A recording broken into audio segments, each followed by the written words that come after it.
This is for all you lovers or just cake lovers. A red velvet heart-shaped cake, including all of the ways to give it an instant glow up to make it bakery quality, with red velvet Bailey's frosting.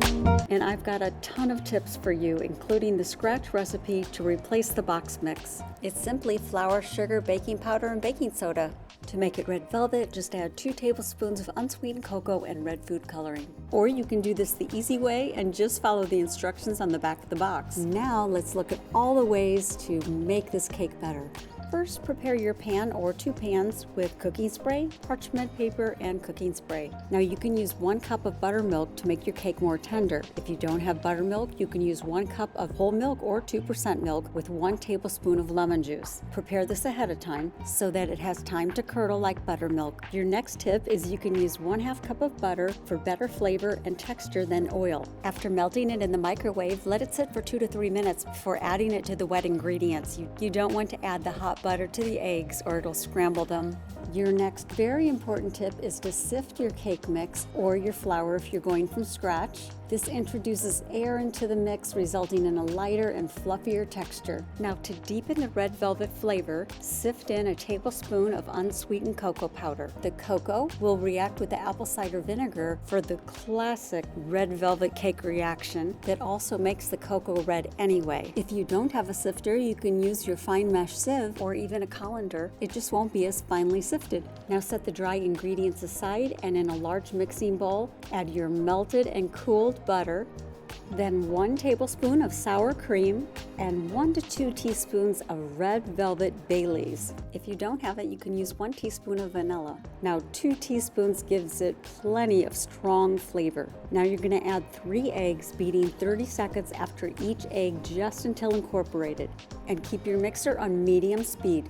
So this is an important tip. It incorporates the air gradually for a lighter texture. If you add it all at once, they won't mix evenly, leading to a very dense cake. Okay, this is crucial. I don't mean to be dramatic, but you have to do this on low speed for just 30 seconds or your cake is going to be so dense. Slowly pour in the buttermilk or your milk and lemon juice mixture and the apple cider vinegar, mixing on low speed.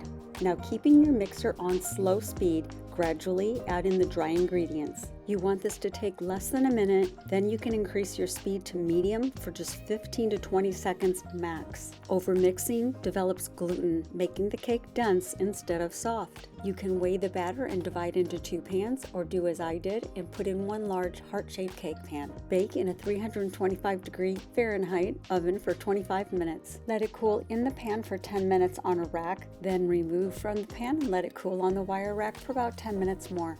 When completely cooled, wrap in plastic wrap and freeze while you make the frosting. It's not good to refrigerate instead of freeze because it can make the outside tacky. So do you want to decorate this with me? Everything's edible. The arrow is made of Pocky sticks and white chocolate. And wait until you taste the cream cheese and butter Bailey's frosting. Oh my gosh. Actually, don't wait. You've really got to make this. Oh, speaking of you got to make this, please give me a like. It's a way to support me for free. And if you haven't already, please subscribe. Okay, so what I did is I made the arrow ahead of time. You can make this days ahead of time. For a measurement guide for the arrow and the feather end, you can get out a standard index card and divide it in thirds. Where you see my little markings here, you'll see when I make this.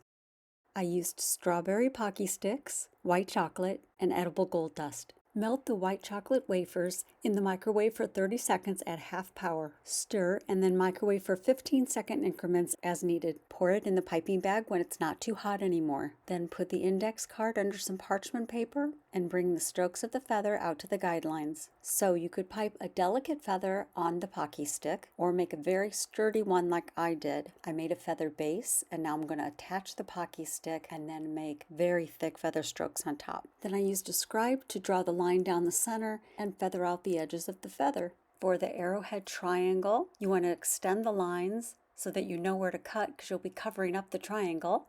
Then just pour enough to have a nice thick sturdy arrow. As soon as it's no longer tacky, you want to cut through it so that it doesn't get too hard.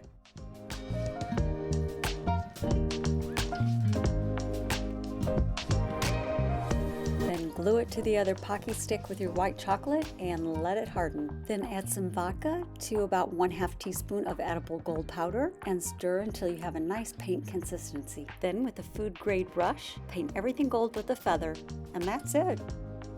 Now you're ready to glaze and frost, first with a red velvet Bailey's cream cheese and butter glaze. For the glaze and decorating frosting, you'll need 16 ounces of cream cheese and 1 cup of butter at room temperature. For the glaze, you'll use 4 ounces of the cream cheese, 1/4 cup of the butter. Beat that for 2 minutes, then add 1 3/4 cups sifted powdered sugar, very gradually of course.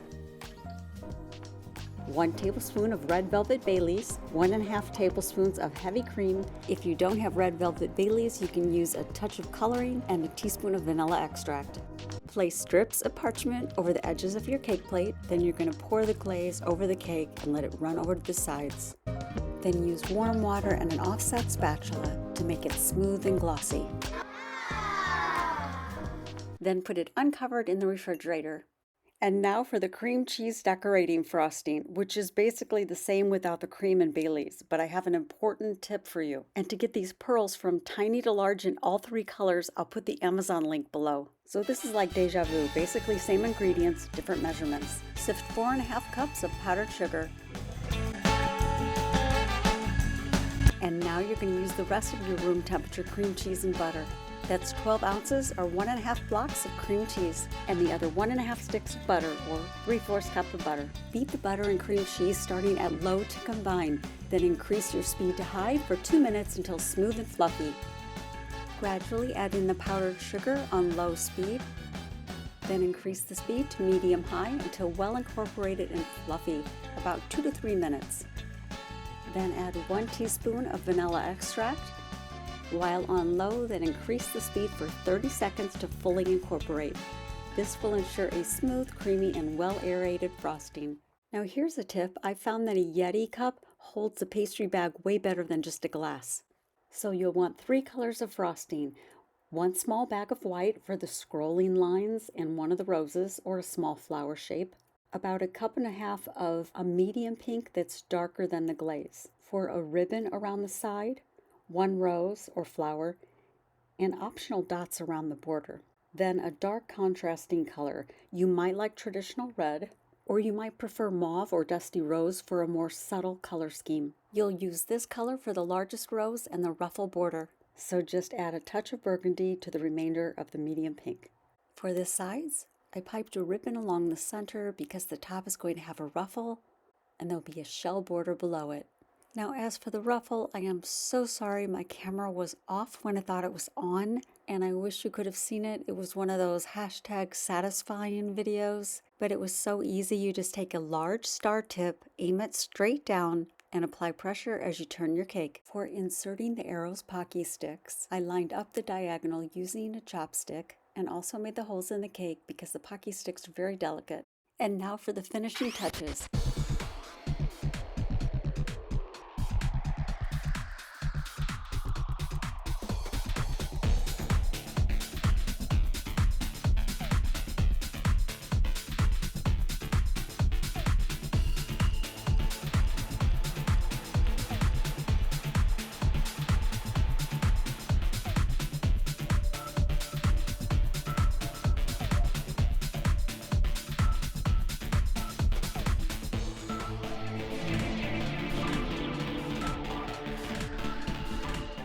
And the best way to cut it is straight across, dividing the top from the bottom and then making your slices from there.